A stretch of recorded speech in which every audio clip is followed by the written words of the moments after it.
Obrigada, igualmente.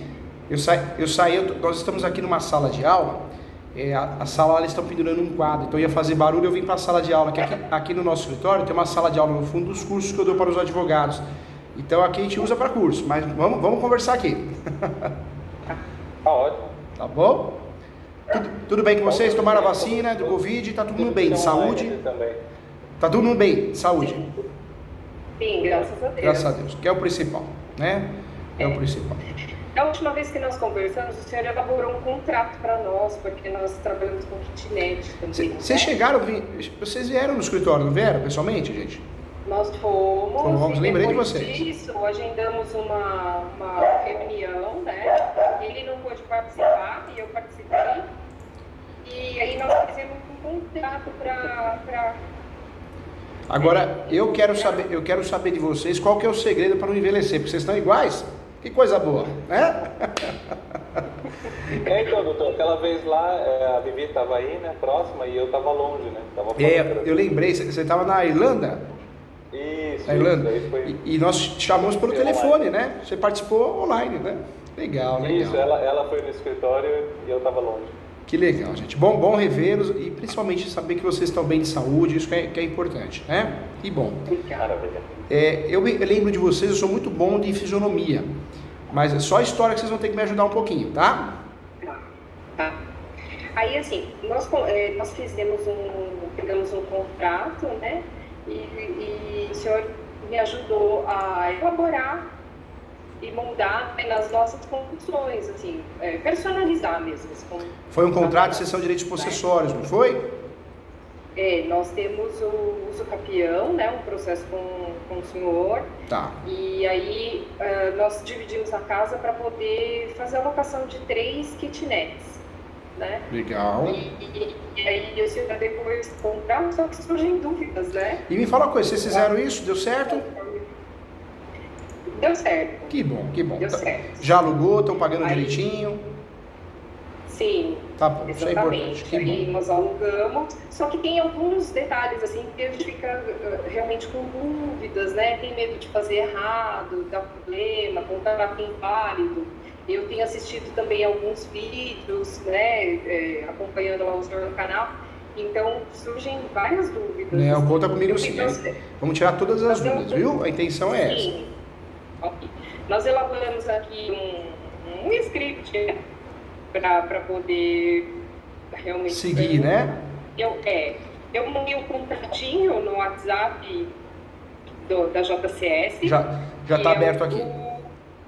Já tá aí, né? Já está aqui. Aí eu vou mudar aqui a página para fazer as perguntinhas, aí a gente vai na sequência. Tá bom, fica à vontade, tá bom? O importante é ajudar vocês a sanar todas as dúvidas.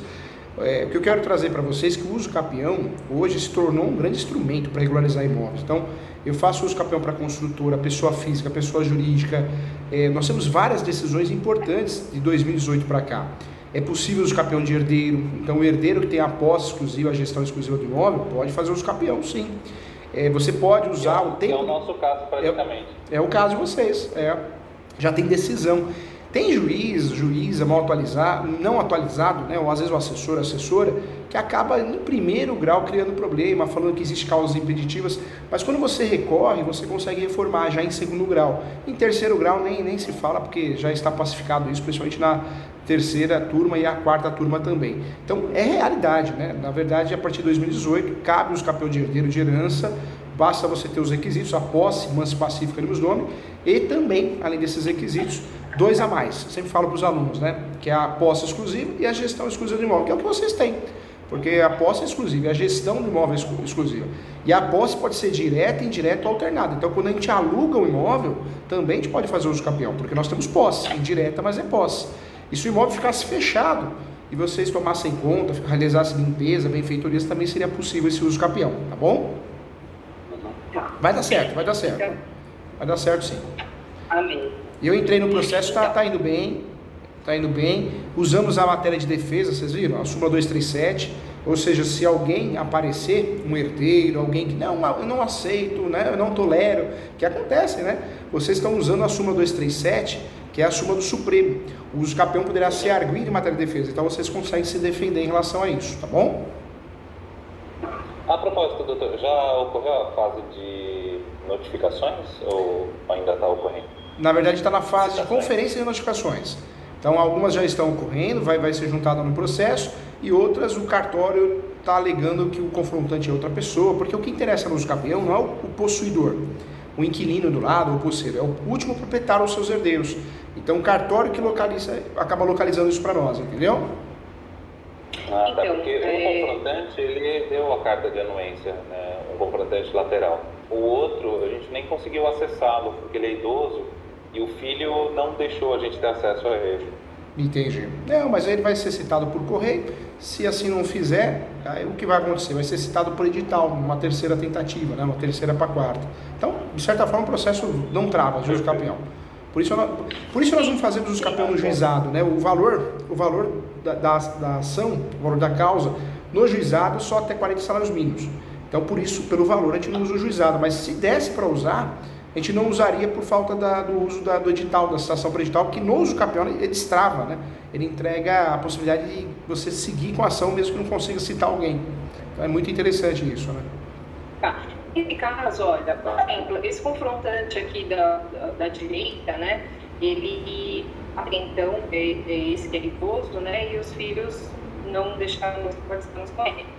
Mas, agora, nós estamos tentando subir um muro aqui dentro do nosso limite e eles estão, assim, bem chateados, não nos atendem quando foi para a gente avisá-los.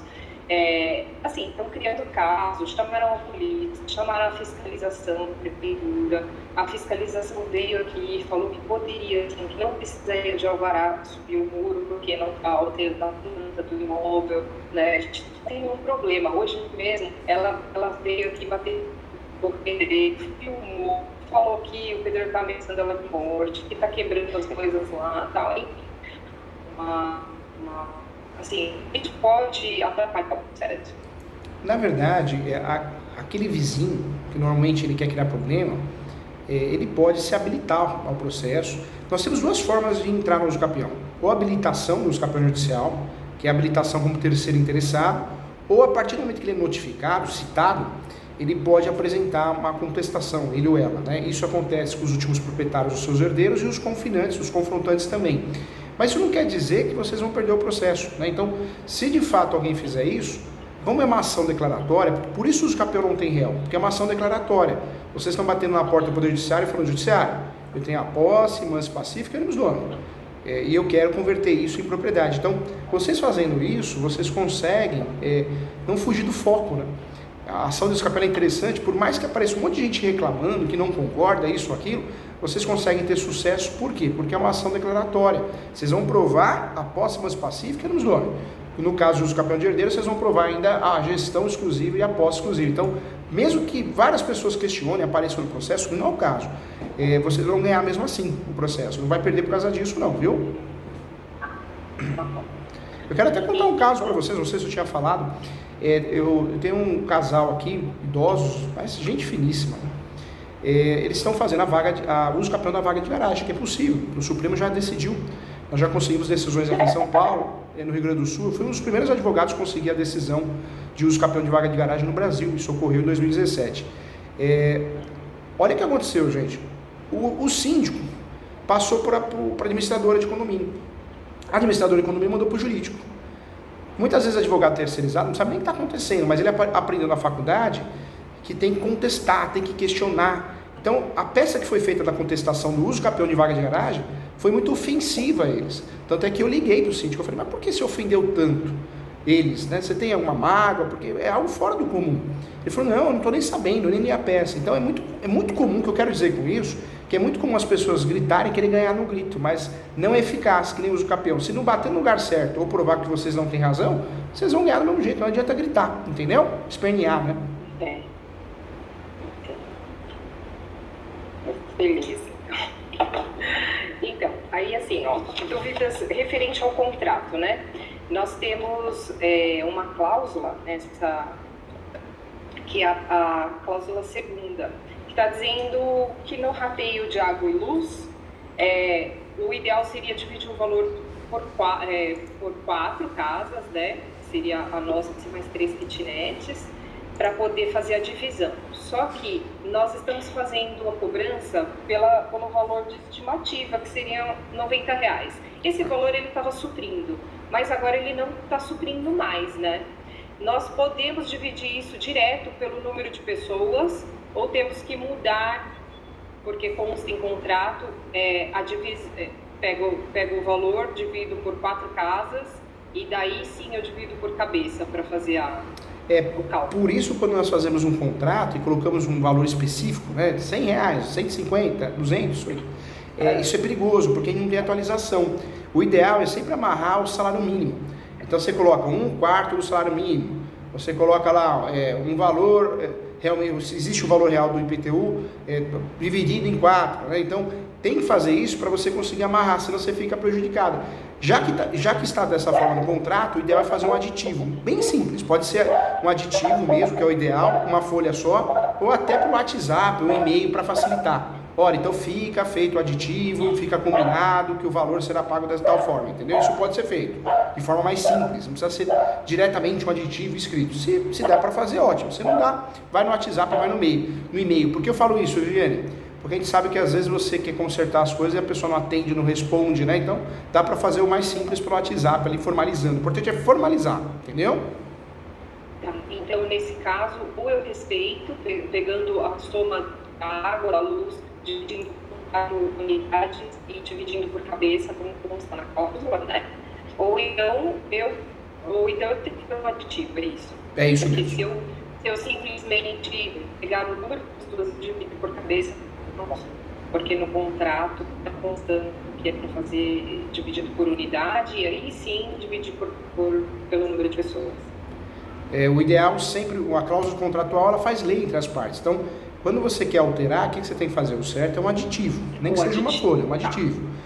Se não for possível, porque a situação não permite, então pelo menos formalizar que foi combinado algo diferente, para amanhã ou depois ninguém fazer uma ação de perdas e danos, uma ação de rescisão de contrato, entendeu? Entendo. Tá. Porque antes, né, não estava sendo prejudicial. Agora, como veio visitas, ou aí tomam banho, também tomam, né, água, luz, enfim, ficam alguns dias, aí acaba só com a prática, né, que a gente vai pegando assim, esses pormenores. É verdade. É só no dia a dia, não adianta querer se antecipar tudo, né? Tá. Faz o aditivo. Tenta fazer o aditivo. Sim. Você vê que não querem fazer, você faz uma notificação pro WhatsApp mesmo. Ok. Tá? Para facilitar. Já documenta, né? A propósito, o senhor costuma vincular, nesse caso também, esse valor? Eu lembro que o senhor tinha falado que o senhor também tinha alguns imóveis assim. Tem. Na verdade, o que eu costumo fazer? Eu costumo falar que se tem tributo, será dividido pelo número correspondente das unidades. Então, vem lá R$2.000 de IPTU, vai ser dividido pelas unidades. Por quê? Para não dar essa confusão. Eu costumo fazer isso, né? Também já fiz no passado fazer algo valor fechado, mas não dá certo porque parece que não, mas por ano está aumentando a média de 6% até 12%, dependendo do município. Tem município que até 20%. Que é o que a gente está fazendo. Aí esse valor fechado não compensa, porque não paga, né? De fato, já teve situação aqui no escritório que não pagava nem a metade do valor cobrado, né? Tá. A segunda dúvida é assim, o que é mais indicado? É colocar o mês cheio no contrato, com pagamento nos primeiros dias iniciais, ou considerar a data do vencimento, sempre que a pessoa entrar na kitnet, efetuando o primeiro pagamento. Como que é a prática imobiliária? Ou seja, eu vou contar o mês de 1 a 30, ou eu vou contar o mês a partir do momento que essa pessoa entra, vamos supor, entrou no dia 10, aí eu conto do dia 10 ao próximo dia 10. Como que funciona na prática? Na verdade, o aluguel, você entra no imóvel e paga, não é antecipado, é a vencer, né? Então, quando a pessoa entra no dia 15, vamos dizer que o aluguel é dia 5, então ele vai pagar o mês fechado, se tem algumas datas, alguns dias proporcionais, alguns ou muitos, né, ele vai pagar proporcional. Por isso, esse primeiro aluguel que a pessoa vai pagar, normalmente é um valor maior. E é importante explicar para o inquilino, porque senão ele assusta, né? Ele fala, meu Deus do céu, mas por que esse valor? Esse valor porque é o proporcional, é o valor fechado mais o proporcional de dias, né? nada, né? Assusta, né? Mas o ideal é fazer isso, né? Cobrar no primeiro mês, vai ter que fazer esse acerto do valor fechado, mais os dias que morou ali. E sempre deixar claro, viu, gente, que não é flat, né? Não é hotel, porque kitnet, com a experiência que eu tenho com as minhas, eu recebia muitas ligações assim: doutor Júlio, eu queria que fizesse, arrumasse o chuveiro. Eu falei, não, é responsabilidade sua. O dia que você for entregar de volta, você tem que entregar com o chuveiro arrumado, porque é locação. Não tenho dúvidas, né? Não é hotel, né, gente? Tem que deixar claro, senão a gente passa nervoso, né? Sim. Aí, assim, eu tenho dúvidas também, como a gente aplica o cálculo do reajuste? Porque, assim, eu tenho o IGPM do ano e eu tenho o IGPM do mês. Então, eu tenho o caso, vamos supor, eu tenho uma moça que ela fez um contrato de 6 meses. E aí, ela quis renovar. Eu vou fazer continuidade ou eu vou fazer um novo contrato? Na verdade, o reajuste, não existe, a Lei 8.245 de 91, ela não fala de um índice específico. Você pode usar o que você quiser. A lei, ela fala que você não pode criar vários índices, né? E falar, olha, o maior de todos. Isso não. Então, você vai escolher um e vai usar. O IGPM sempre foi o mais utilizado no Brasil, só que houve aquela explosão, né? Então, as pessoas pegaram medo, receio. Então, o que a gente pode fazer? Pode usar o IGPM e limitar ele a um certo valor. Então, IGPM limitado até 10%, um exemplo. Né? Isso dá para fazer. Aí eu pego o IGPM anual dos últimos 12 meses, ou eu vou pegar o IGPM do mês. É o anual, né? Na verdade, você vai pegar o valor do aluguel fechado, então R$1.000, um exemplo, né? O IGPM deu 1%. É hipotético, né? Então, R$1.000 vezes 1%. Esse é o valor exato, você vai pegar esse valor e vai somar os R$1.000. Então, esse cálculo que é feito, né, do valor do índice, é sempre vezes o valor do aluguel. O resultado disso é a soma com o próprio valor do aluguel, entendeu? Mas é o índice do ano ou do mês? É do mês. A pessoa entrou em fevereiro, então quando que ela vai ter um aumento no contrato de locação? Sempre no mês que ela entrou, no fevereiro daquele próximo ano. Por exemplo, a gente está com IGPM, né? IGPM do mês está dando 0,21. 0,21 não dá nada de aumento. E o do ano está dando 3 e pouquinho. Eu imaginei que fosse o do ano, porque e tem um detalhe também que eu quero contar para vocês, que vocês vão ficar craque no assunto para ninguém enganar vocês. Em regra, a lei brasileira, ela fala o quê? Que o índice pode ser superior, né, positivo ou negativo. Quando é negativo, a regra é o aluguel cair. É que o brasileiro, é um costume nosso, do locador, de ficar quietinho, né? Então, vai sempre aumentar, nunca diminuir, entendeu? Então pode até ficar estável também. Pode ficar estável também. Já aconteceu diversas vezes de ser um índice negativo. Então você não faz aquele abatimento negativo no aluguel. Fica estável, mas não tem aumento também. E se usar a inflação, por exemplo, como referência? É possível? É possível, mas dá muita confusão. Hoje eu sempre falo nas aulas, ou continua usando o IGPM, limita ele a 10%, 6%, porque assustou muito, né? Nós tivemos um período que o IGPM, não é o caso agora que voltou à sua normalidade, mas tivemos um caso quase a 30%, um negócio absurdo, né? Então a pessoa hoje tem medo, vê IGPM e fala, opa, não, isso é perigoso. Ou usa e limita ele, é uma saída, ou outra alternativa é usar o IVAR. O que é o IVAR? É um novo índice criado pela FGV para medir a evolução mensal dos valores de aluguéis, que tem ficado aí, quer ver? Vou trazer um exemplo aqui, ó. Vou entrar no sistema aqui, ó. O IVAR tem ficado o quê? Novembro, né? Novembro foi 8,25. O 10,28, novembro. Dezembro, 8,25. Então, tá dentro do que era o IGPM no passado, né? Isso no montante de um ano. No montante de um ano. No mês de aniversário. No mês de aniversário. Então, a pessoa entrou em fevereiro do ano que vem, ela vai ter o aumento no mês posterior, né? Então, você manda a notificação falando do aumento e no mês posterior ela já paga o valor com um acréscimo, com um reajuste. Tá, agora é melhor eu fazer o reajuste ou a continuidade do contrato ou eu fazer um novo contrato? Porque se eu fizer um novo contrato, eu aumento, por exemplo, eu peço 1.300, eu posso colocar 1.400 e celebro um novo contrato. Posso até continuar com assim. Não existe nenhuma, isso é possível? Não existe nenhuma proibição, né, em relação a você renovar ou fazer um contrato novo. Mas na prática é feito o reajuste. Por quê? Fazer contrato novo, talvez o inquilino tenha uma insegurança também. E isso é ruim para vocês, acabam perdendo um bom inquilino muitas vezes, né? Então o mais comum é usar o reajuste mesmo. Faz lá o contrato, a não ser que é um contrato de 1 ano. Então se a pessoa quiser renovar, realmente você pode fazer um novo contrato. Mas kitnet normalmente é 30 meses, 24, 18, né? A gente não consegue fechar nenhum contrato assim, tão extenso. A gente geralmente, nós já fechamos de 3, de 6, o máximo que nós fechamos foi de 12, mas toda vez a gente faz um novo contrato, né? Mas também então, começamos no ano passado, né? Essa seria a dúvida, porque, por exemplo, tem essa moça que está aqui, ela já fez 3 de 6 meses, né? Ela não fecha um contrato maior, assim, eu não sei se por conta do trabalho dela, ela tem possibilidade de trabalhar em outro estado, por exemplo, então ela sempre fecha contrato de 6 meses. Aí no caso a gente fica também receosos, porque eu não sei se existe um prazo mínimo de tempo de contrato, por exemplo, existe uma lei que fala, não, o prazo mínimo para fechar um contrato de locação tem que ser de 12 meses, existe isso ou não? A lei, que é a lei do inquilinato, nós temos 3 legislações que vão tratar de locação: Código Civil, a lei do inquilinato, 8.245, e também o Estatuto da Terra, para imóveis rústicos e rurais. A lei ela não estipula prazo, é um contrato convencional, né? O chamado convencionado, pactuado, voluntário, é totalmente consensual, as partes que vão escolher o prazo. Quando você faz um contrato superior a 30 meses, qual que é a vantagem para o locador?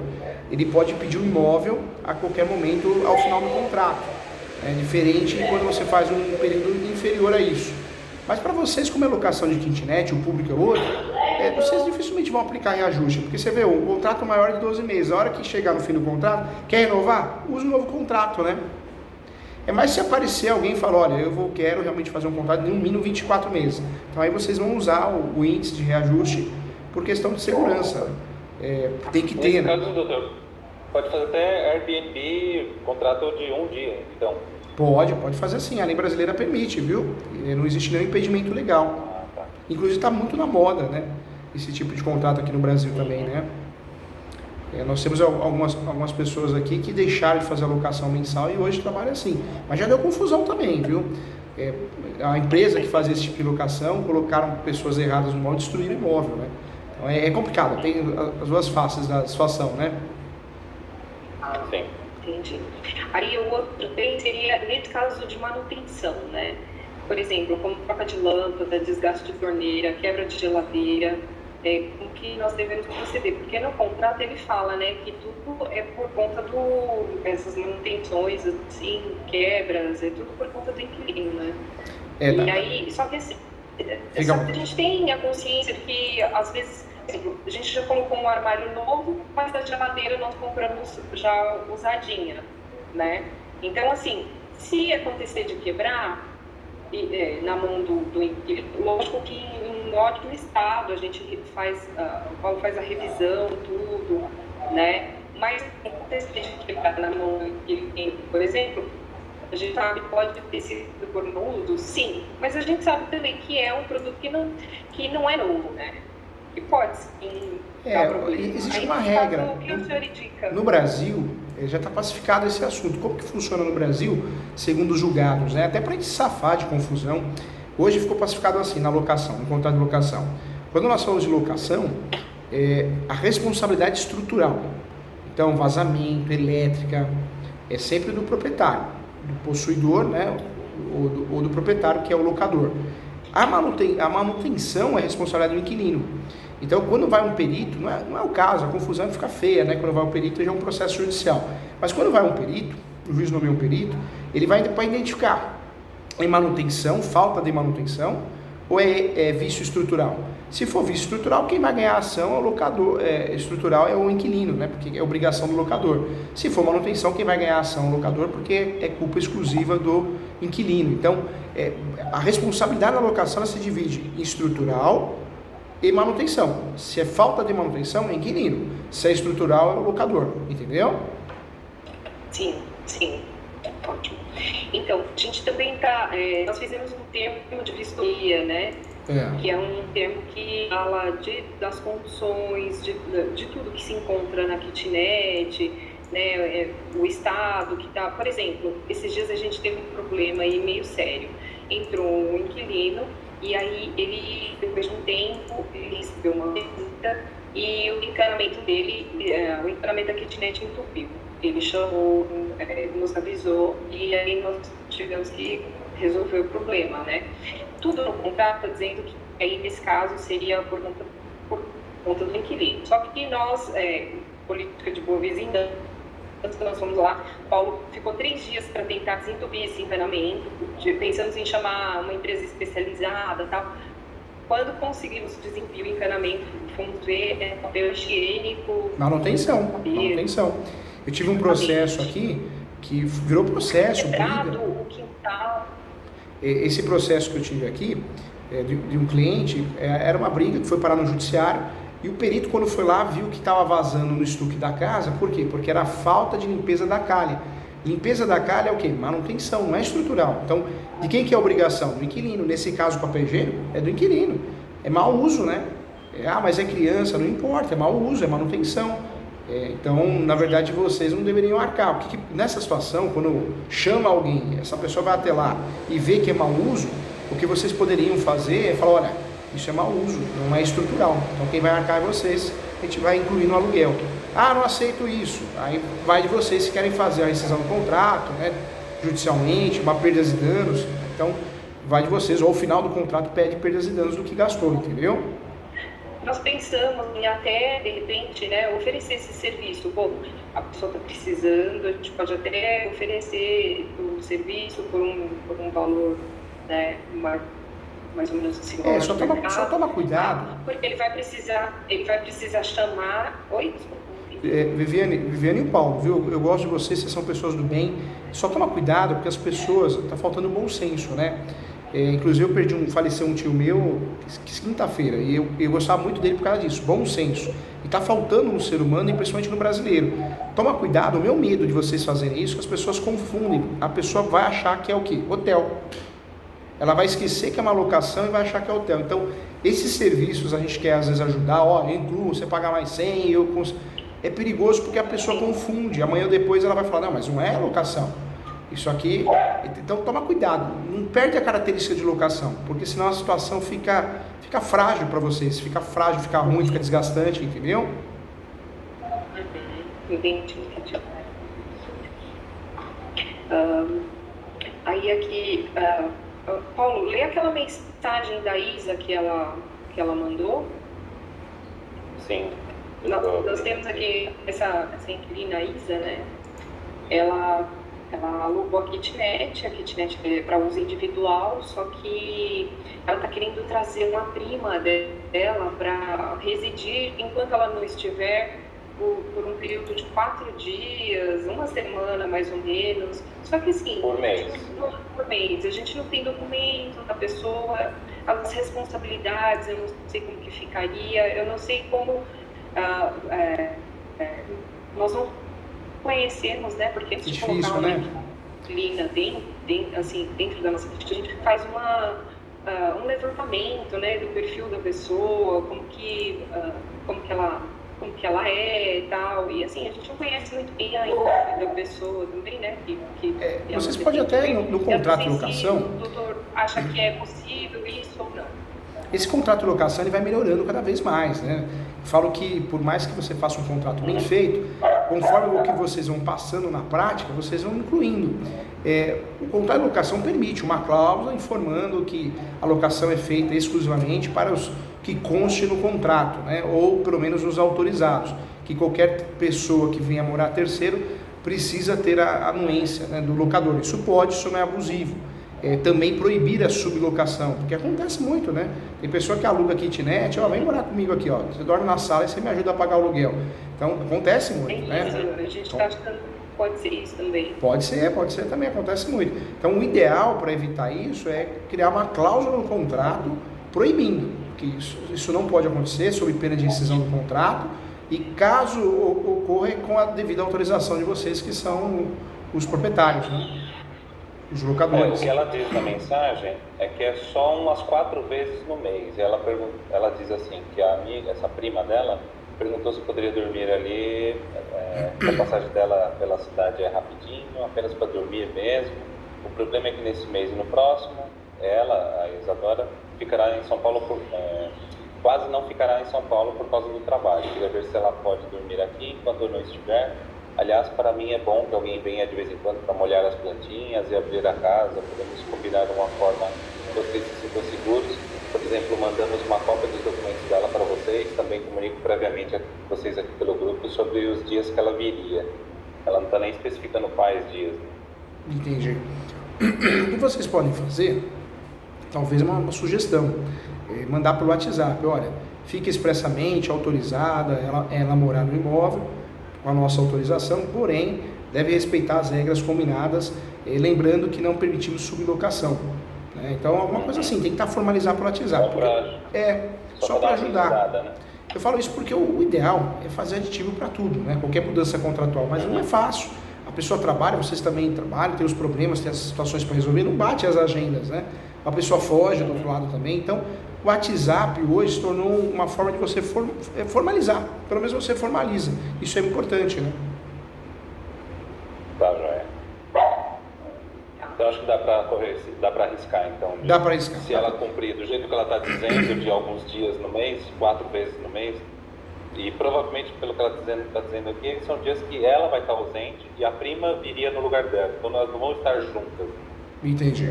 Uma sai e entra outra no lugar dela. A gente precisa tomar cuidado, sempre na locação, fazer o due diligence, né? Que eu até conversei com vocês. O que é o due diligence? Certidão de distribuidor civil, da esfera estadual, da esfera federal, tudo pela internet hoje, dá para fazer sozinho.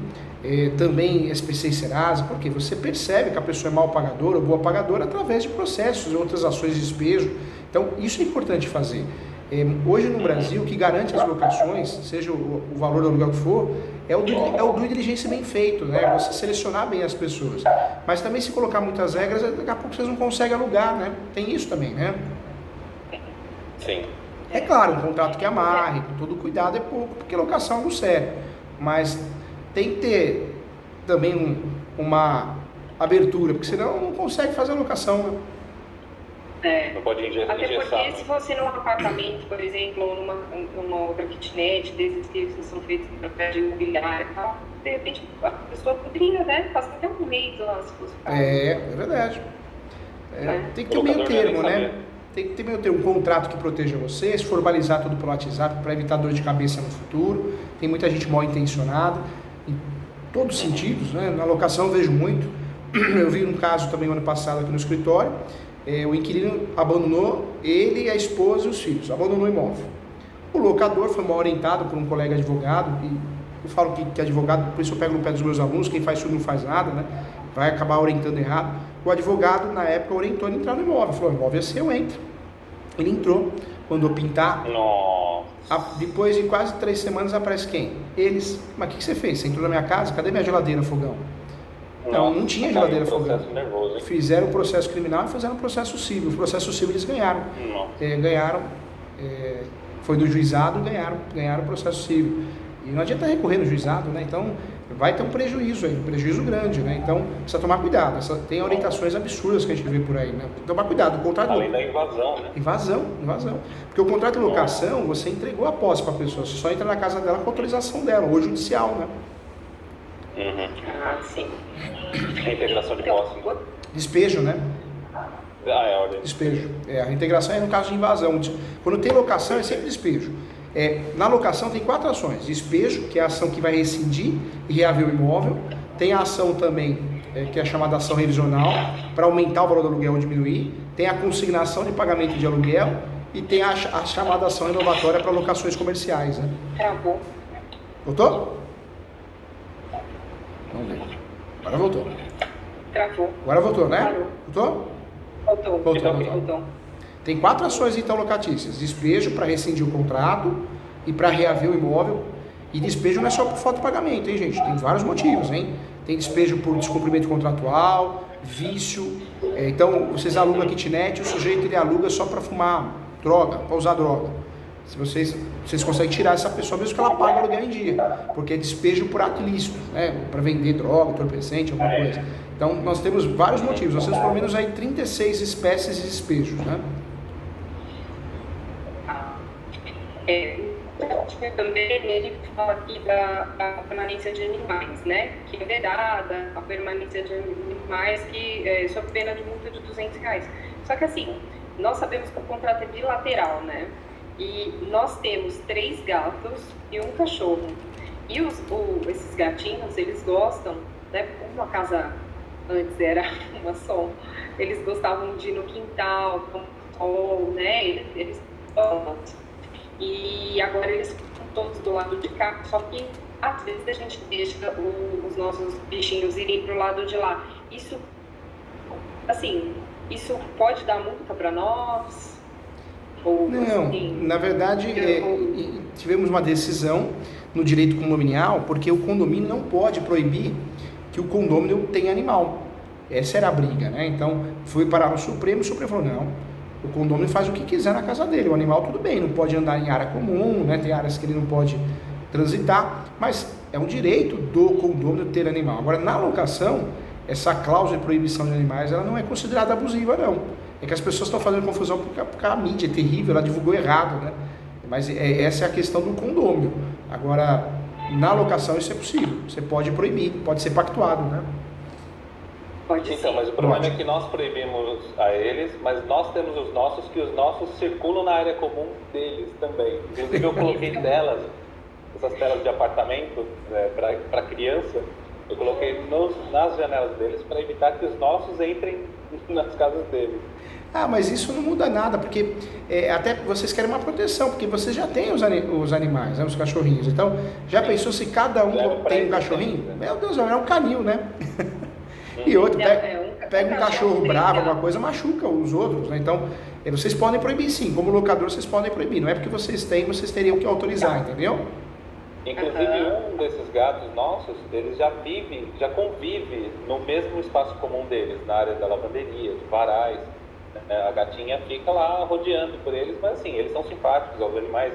Na casa de origem deles, né, na cidade deles, onde eles moravam inicialmente, eles possuem bichos de estimação também, então eles estão acostumados, né, com a convivência. Aqui eles não estão com os animais deles, né, eles estão convivendo com os nossos. Não, essa cláusula, eu não vejo essa cláusula como abusiva não, gente. Se vocês já usam, né, então pode usar sim, não é nenhuma cláusula abusiva. Não dá para a pessoa, o inquilino, alegar, mas você tem, então eu também vou ter. Não pode, né, porque é diferente, vocês são proprietários, né, vocês são possuidores, né, é diferente a relação. Quando nós fizemos o contrato, nós não fizemos um contrato para estudante, né? Nós fizemos um contrato normal para um locatário, um único. Só que nós recebemos um pai aqui querendo alugar para a filha. E aí me surgiu várias dúvidas, né? Porque assim, quem eu iria colocar como locador? O pai ou a filha? Quem eu colocaria como responsável financeiro, né? Porque é o pai que vai pagar. Seria um responsável financeiro ou seria um fiador? Que é esse contrato que eu mandei aí para o professor. Aí eu fiz o contrato de um jeito, mas eu sei que esse contrato talvez possa ser nulo pelo fato de ser um fiador. E eu assisti um vídeo onde o professor fala que eu posso ter um fiador, mas se a esposa não assinar, esse contrato é nulo, né? Porque o fiador... Na verdade, eu posso conseguir a nulidade do contrato, tem algumas decisões nesse sentido, e no mínimo eu vou conseguir a nulidade da parte dela. Então você consegue salvar 50% do imóvel, né, nessa relação. Agora, gente, uma dica importante: kitnet, esse tipo de negócio, muita gente faz contrato sem garantia. Aí você vai falar, professor Júlio, mas é perigoso. É nada, porque a segurança na locação, ela não está na garantia, porque garantia, gente, na verdade, a pessoa apresenta uma garantia falsa, não que deva fazer isso, mas acontece muito. Um contrato de 12 meses, como vocês trabalham com contratos no máximo 12 meses, talvez compense fazer sem garantia e o pagamento antecipado. Então, a pessoa paga antecipado sem garantia. Calção, você fala, né? Um mês só de calção, ou um aluguel antecipado. Por quê? Porque facilitaria vocês conseguirem alugar. Esse público talvez às vezes não tem fluxo de caixa para isso.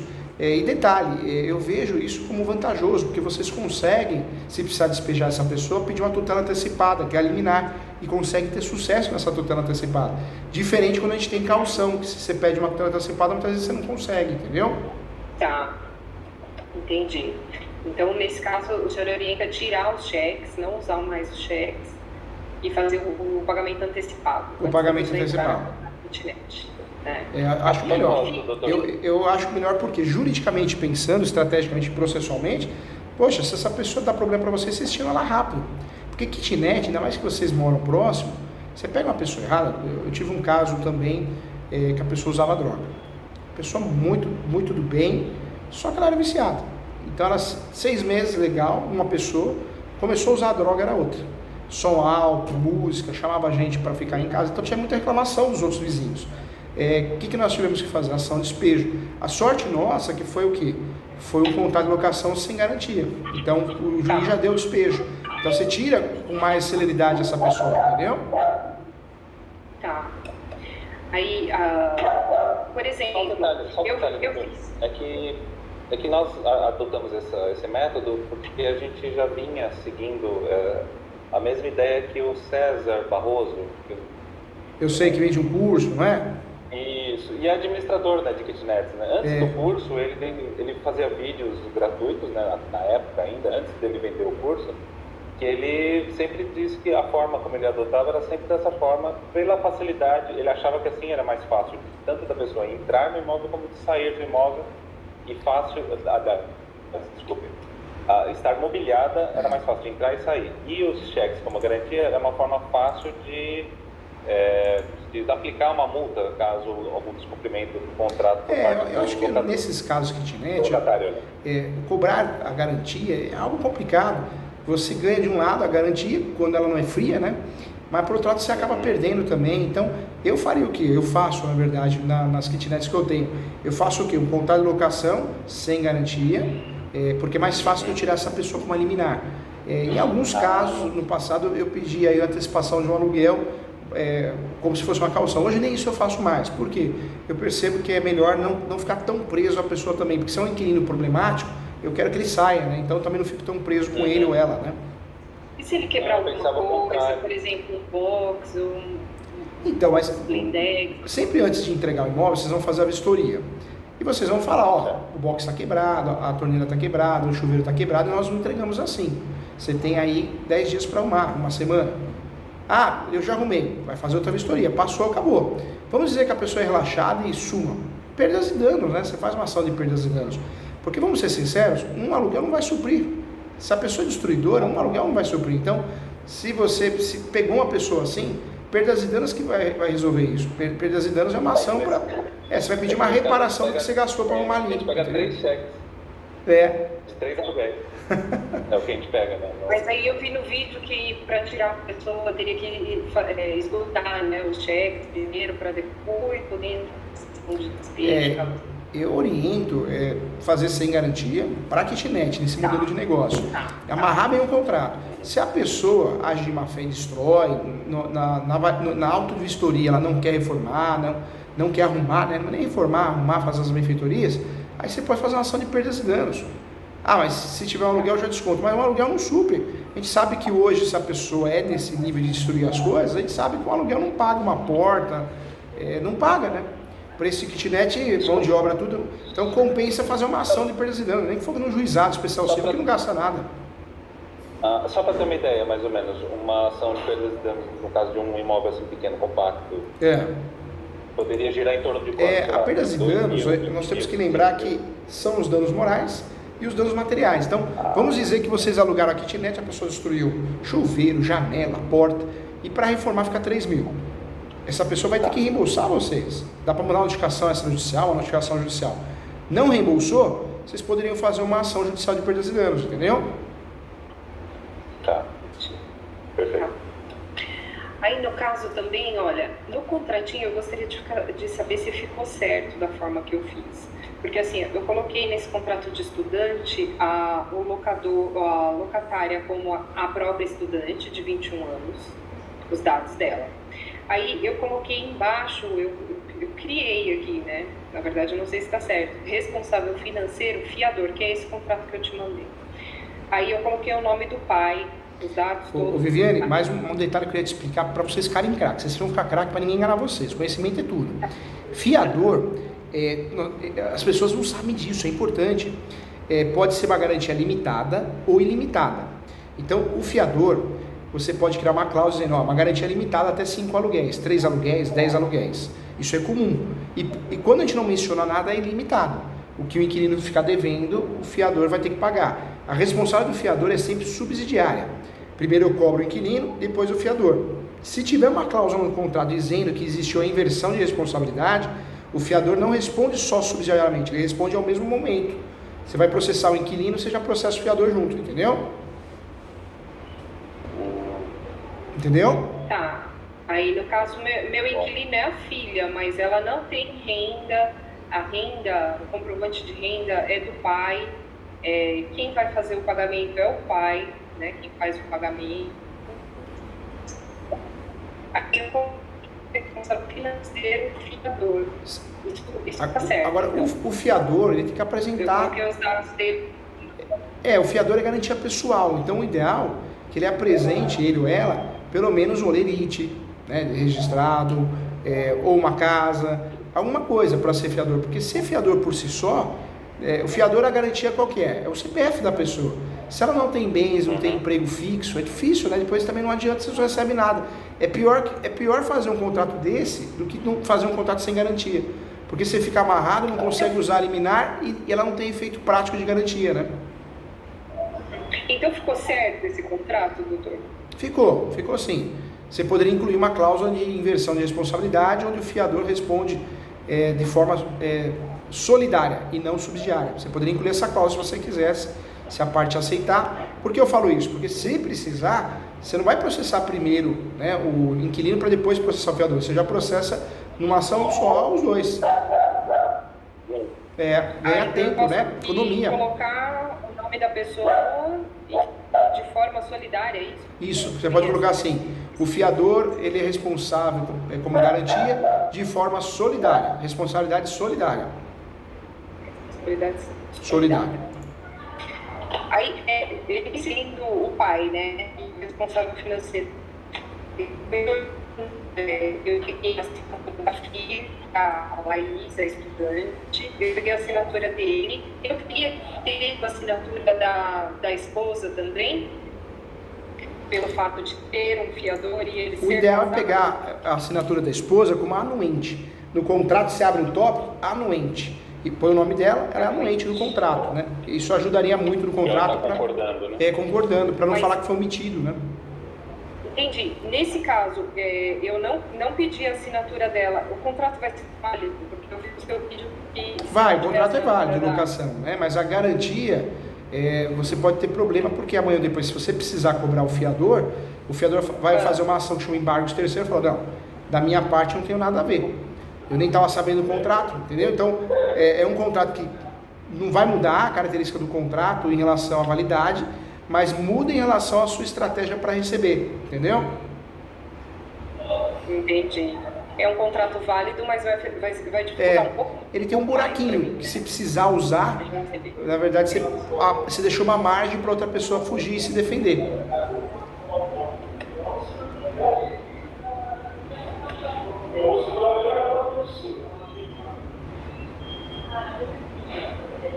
A Viviane acho que deu uma travada aqui, Paulo. Vamos ver. Voltou. Agora voltou. Voltou. Voltou.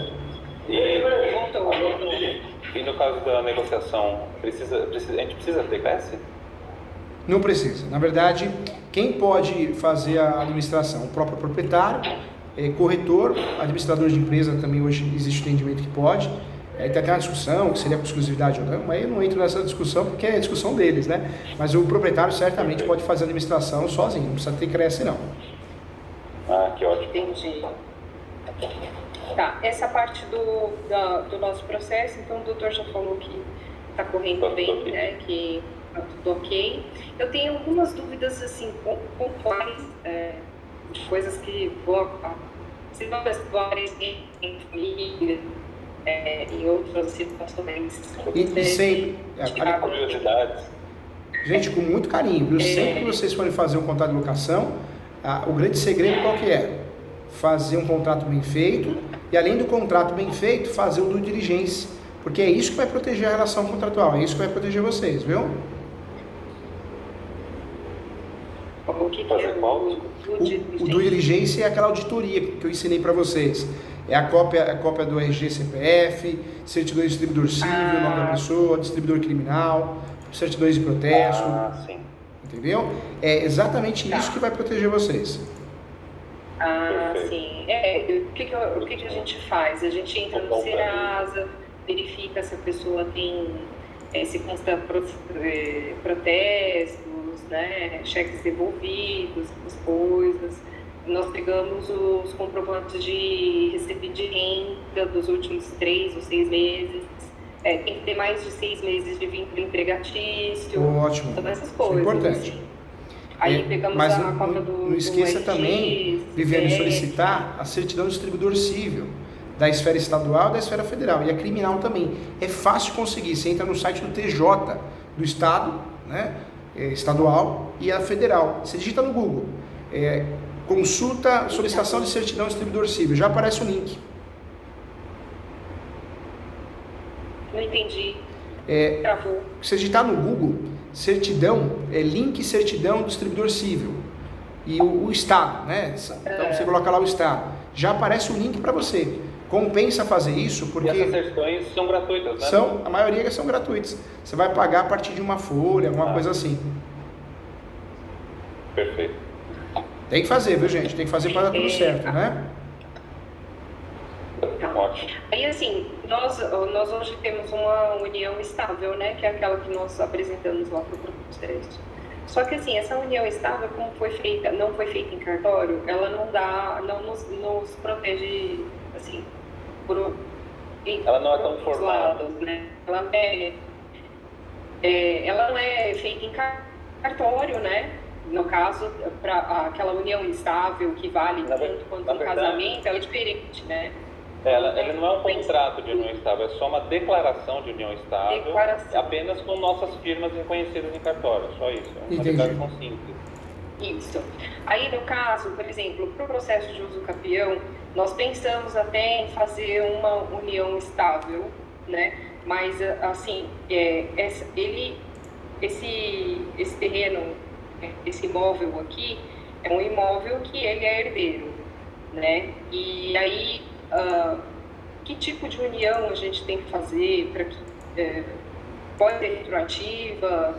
Na verdade, união, ela é claro que se vocês quiserem fazer a retificação, né, e fazer a união estável formalizada, mas independente disso, vocês já estão fazendo, que é o uso capião, né? Vocês estão regularizando o imóvel. Então o imóvel vai ficar regularizado. E isso já, de certa forma, já evita problema no futuro, porque vocês vão passar a ser proprietários dois, né? Porque a ação foi feita em nome dos dois, né? Então, o que me deixa, assim, incomodada é o seguinte, eu não tenho um imóvel.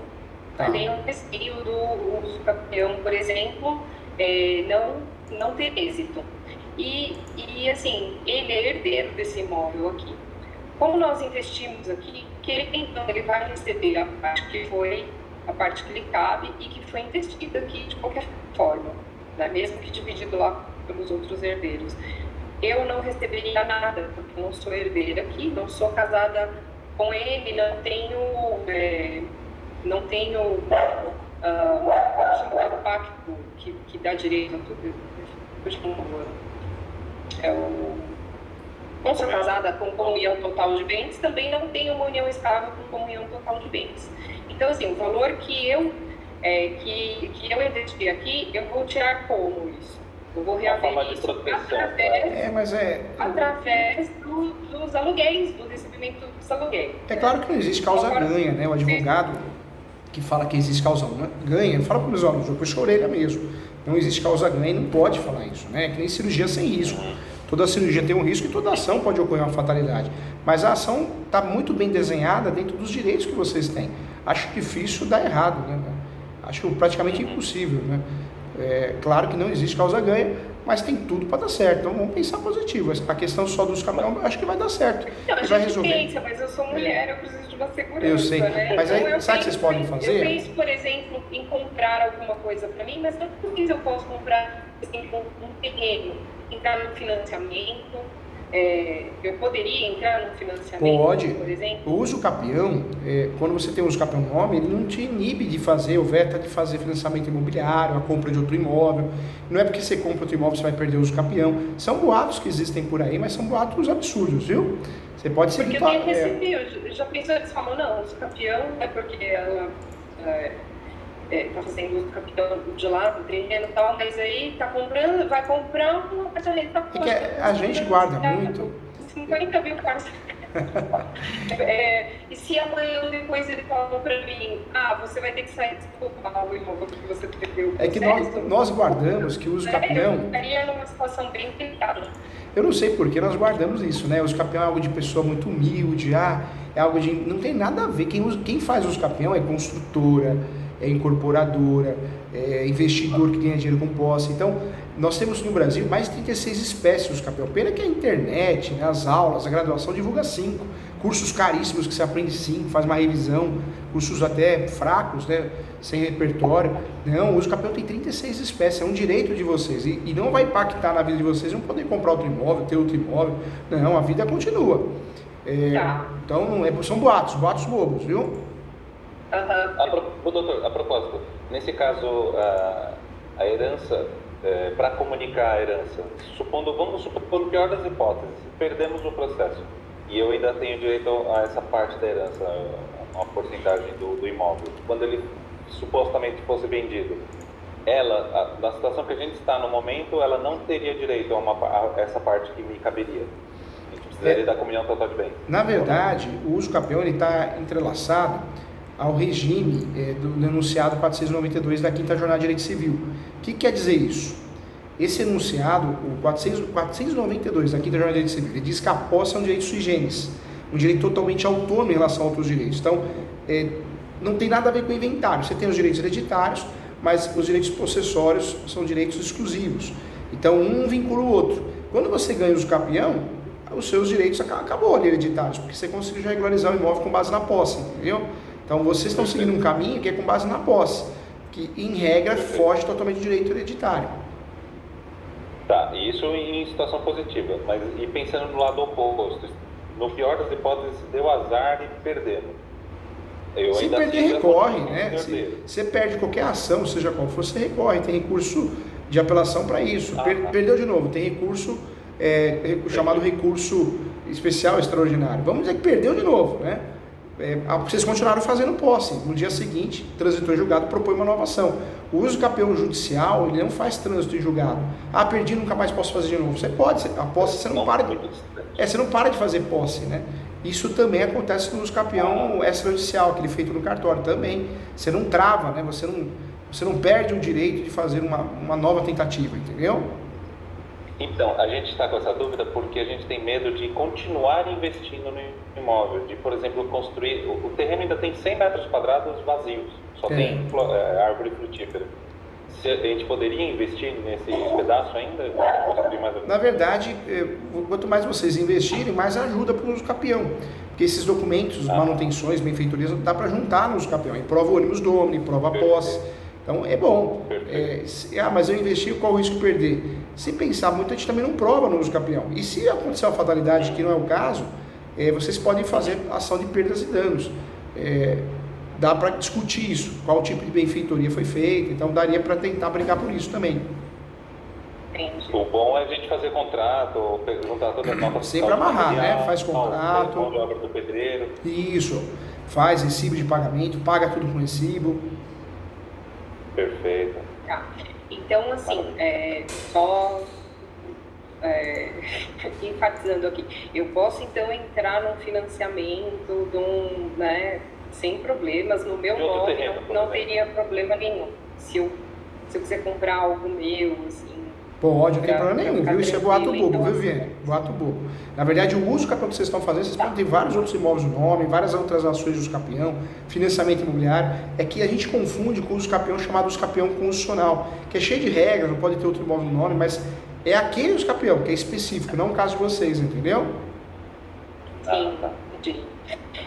O senhor indica agora, né, eles se falam tanto em esse governo agora está falando de pegar a propriedade privada das pessoas e tal, e aí a gente fica com um pouco de receio e pensamos em uma forma de blindar, por exemplo, porque eu tenho 2 filhos e não são filhos do Paulo, e aí eu fico pensando, né, se eu sempre vou pensar dessa forma, porque eu estou pensando numa forma mais segura, né, conservadora. Se eu morrer. Que Deus o livre... Calma aí, Paulo. Na verdade, o usucapião foi feito o nome dos dois, né? Então, se um vem a falecer, não vai bater na madeira, mas ninguém falecer não, pelo amor de Deus, todos nós aqui, hein?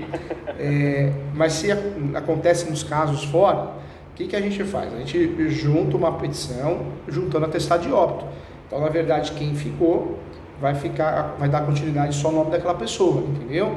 Não vai entrar, tem que fazer inventário agora. Não, em regra não. Você vai dar continuidade ao usucapião, com uma pessoa a menos.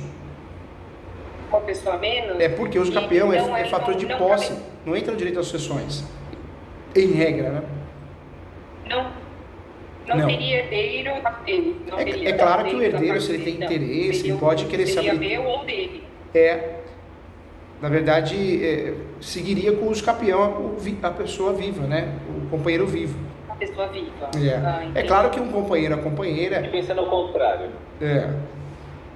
A regra é a mesma, né? O que pode acontecer... Ela morre. Não, pensando aqui hipoteticamente, gente. Mas a verdade é só, a pessoa vai fazer o quê? A pessoa que tem interesse na posse, ela vai se habilitar, ela vai contestar, agora tem o direito também, mas em regra, o usucapião é de posse, né? Vale quem tem a posse, entendeu? Tá. Então, voltando assim... Então, os meninos entrariam nesse caso, então. Entrariam. Os filhos. Dá pra pedir a sucessão. Ou seja, o nome está no nome dos dois. Acontece uma tragédia, não é o caso não. Bato na madeira de novo aqui, batei várias vezes aqui. Né? Aí os filhos vão fazer o quê? Vão fazer uma petição falando, eu sou herdeiro. Eu quero agora fazer parte do polo e quero usar a tese da soma da posse originária, porque eu recebi a posse da minha mãe, entendeu? Ganhando os campeão, o que vai acontecer?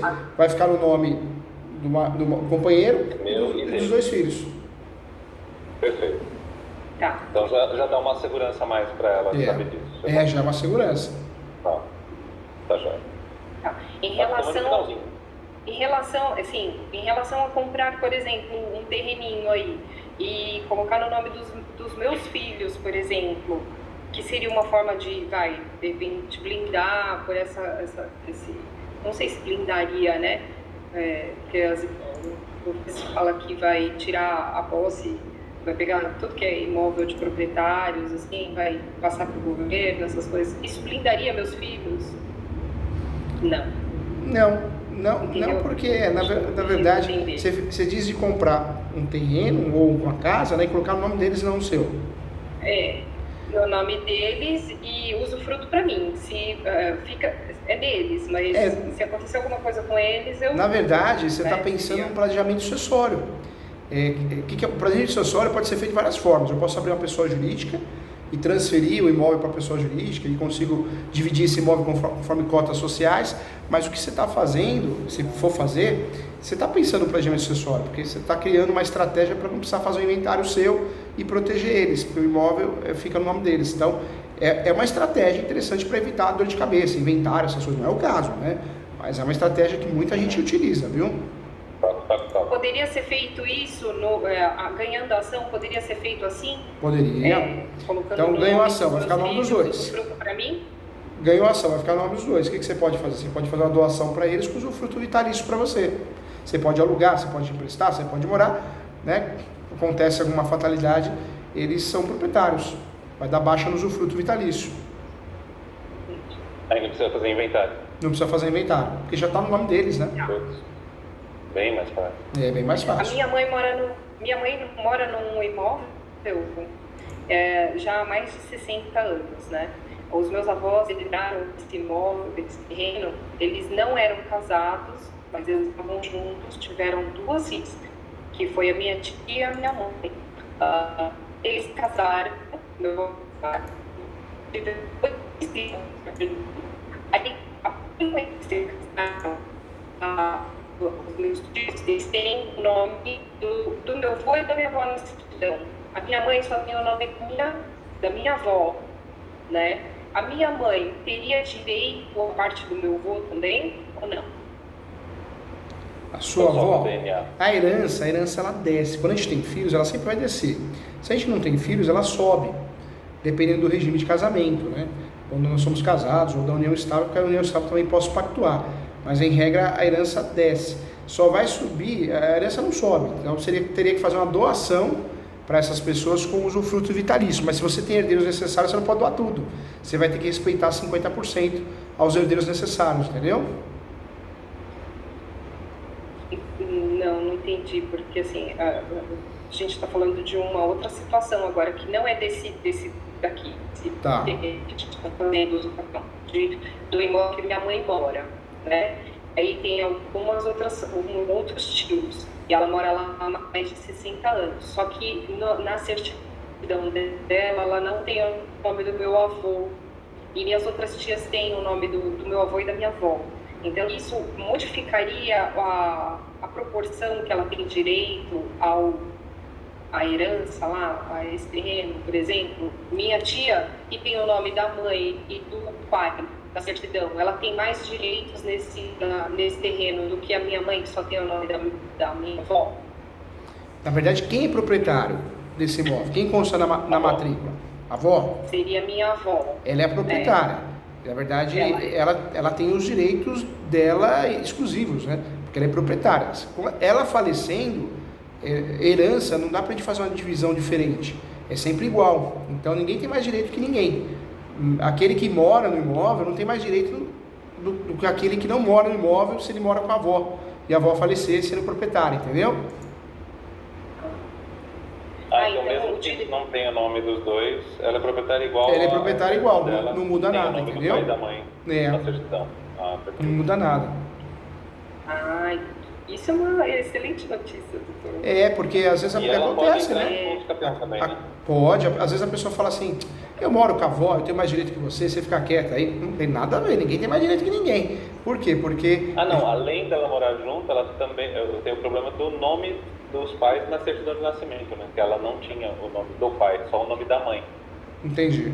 Mas em regra, o fator de você morar no imóvel não te dá mais direitos do que a pessoa que não mora, o herdeiro que não mora. Porque posse é uma coisa, direito de sucessões é outra. Isso é direito de sucessões, entendeu? Tudo bem. É que ela tinha dúvida por causa do nome na certidão de nascimento. O nome do pai, mesmo ele sendo pai biológico, o nome dele não constava na certidão de nascimento. Por causa da mãe dela. Entendi, mas hoje consta. Consta, Paulo? Não consta. Viviane, então, na verdade, a sua avó, o imóvel está no nome da sua avó. E ela faleceu. Ela faleceu. Ela teve a minha mãe, aí ela se casou com o meu avô e teve mais 2 filhos, né? Quando ela teve minha mãe, não constava o nome do meu avô. Depois, quando ela teve a minha tia, passou a constar o nome do meu avô e o nome dela. Eu acredito que naquela época fosse comunhão total de bens. Entendi. Né? Então, esse imóvel entra para os filhos do meu avô também. Entendi. E a minha tia, as minhas outras 2 tias, elas são filhas do meu avô, com a minha avó constando na certidão de casamento, né? Entendi. Não, mas ninguém tem mais direito que ninguém, não. Agora, o lado bom aí, para quem tem a posse, é que pode fazer uso capião, né? Esse é o perigo. Porque hoje cabe uso capião de herdeiro. Então, já falei para minha mãe sobre isso. Eu falei para minha mãe sobre isso, mas a minha tia no mesmo quintal, a minha tia não concorda, né, por conta dos herdeiros. Aí eu pensei na possibilidade, talvez, de... Faz um contrato de comodato. Ou quinhão dos outros herdeiros, talvez, né? Não sei se isso é possível.